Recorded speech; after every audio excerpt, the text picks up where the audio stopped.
दुनिया की सबसे तेज छुरी हमारी जबान है और दुनिया के सबसे खतरनाक हथियार हमारे शब्द हैं जो बिना किसी का खून बहाए लोगों को अंदर ही अंदर मार सकते हैं। हमारे शब्द हमारी ताकत हो सकते हैं, उसी के साथ यह हमारी सबसे बड़ी कमजोरी भी हो सकते हैं अगर हमें नहीं पता कि कब कहाँ और क्या और कितना बोलना है।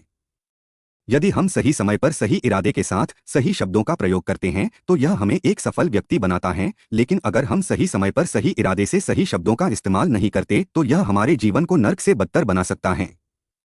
तो चलिए जानते हैं एक कहानी के माध्यम से चुप रहकर जीवन को कैसे बदला जा सकता है। जापान में एक बहुत ही प्रसिद्ध बौद्ध भिक्षु रहा करते थे, उनका नाम रिसाई था।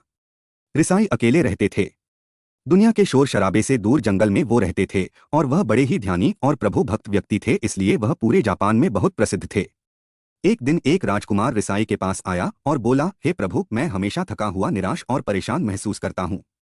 मेरा मन बहुत अशांत रहता है, हालांकि मेरे पास सब कुछ है, दौलत, शोहरत, सुख सुविधाएं जो हर व्यक्ति चाहता है या पाने की चाहत करता है, लेकिन फिर भी मेरे अंदर इतनी अशांति और चिंता क्यों है। रिसाई ने उसकी बात बहुत ही ध्यान सुनी और कुछ सोचने के बाद कहा, तुम इस प्रश्न का उत्तर जानते हो, बस तुमने कभी इस प्रश्न को हल करने की कोशिश नहीं की है। रिसाई ने आगे कहा, मैं एक खोज करना चाहता हूँ, क्या तुम मेरा साथ उसमें दोगे? इस खोज के बाद तुम्हारे जीवन में किसी भी तरह की अशांति और चिंता नहीं रहेंगी। यह बात सुनकर राजकुमार बहुत खुश हुआ। उसने रिसाई से कहा, बताइए मुझे क्या करना होगा, अपने मन के शांति के लिए मैं कुछ भी करने को तैयार हूँ।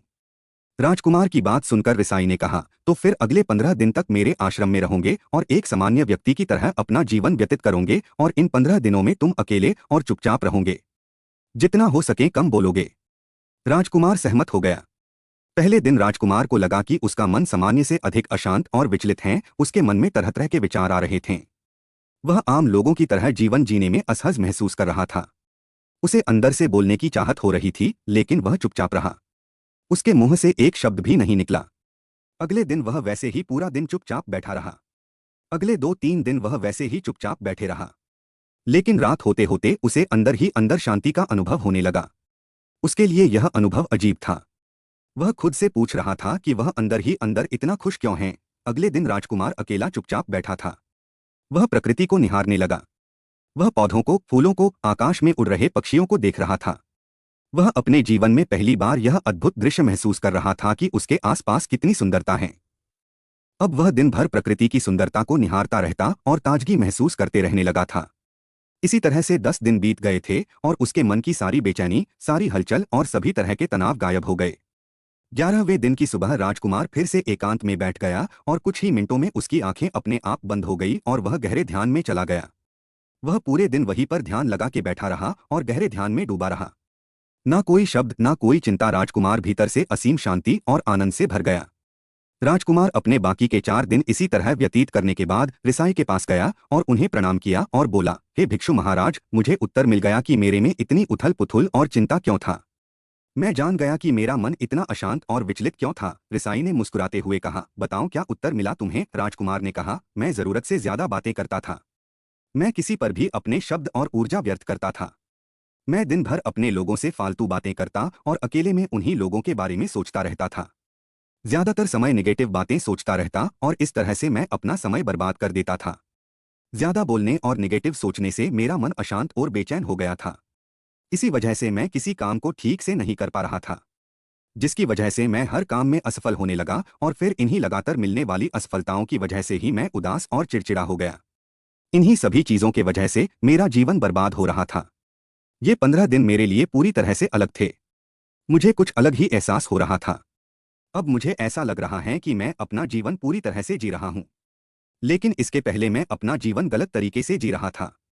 जीवन में खुद को जानना और समझना बहुत जरूरी होता है, जो मैंने पिछले 15 दिनों में अनुभव किया। राजकुमार की सारी बातें सुनने के बाद रिसाई ने कहा, सिर्फ तुम ही नहीं, दुनिया में ज्यादातर लोग जरूरत से अधिक बोलते हैं। आज भी लोग ज्यादातर समय केवल दूसरों को नीचा दिखाने के लिए ही बर्बाद करते हैं।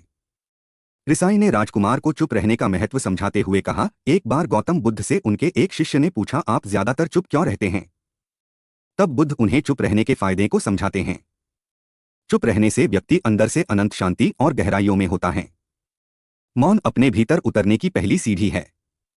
मौन के बिना खुद को जानना असंभव है।